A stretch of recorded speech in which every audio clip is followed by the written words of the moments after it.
Ang mag-asawang si Kuya Romar at Ate Virgie, mayroon silang 3 anak. Ang dalawa po ay nag-aaral. Sa lugar pong ito kung saan po sila nakatira, wala po silang sariling CR. Nahihirapan po sila, lalo na yung mga bata, kung saan po sila dudumi. Pangarap po nila magkaroon po ng tangke ng CR. Humihingi po sila ng tulong para sa materyales. Dahil sa mga blessing ng Panginoon, nakapagbigay po tayo ng mga materyales. Ang problema po dito sa amin ay wala pong CR.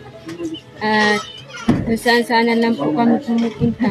Kami po ay nagpapasalamat at meron po kami ng materyales at nagagawa na po yung aming tangki.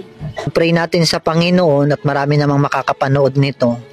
Malay natin mayroong mag-abot sa inyo ng pambili ng bowl at hindi nyo na problema kung saan po kayo dodumino.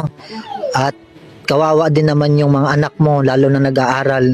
Maraming salamat po kay Ma'am Nora Piron at binigyan na po kami ng materials. Dalangin natin na magkaroon ng katuparan, na magkaroon na kayo ng bowl. At bowl na lang naman ang kulang para kompleto na, no?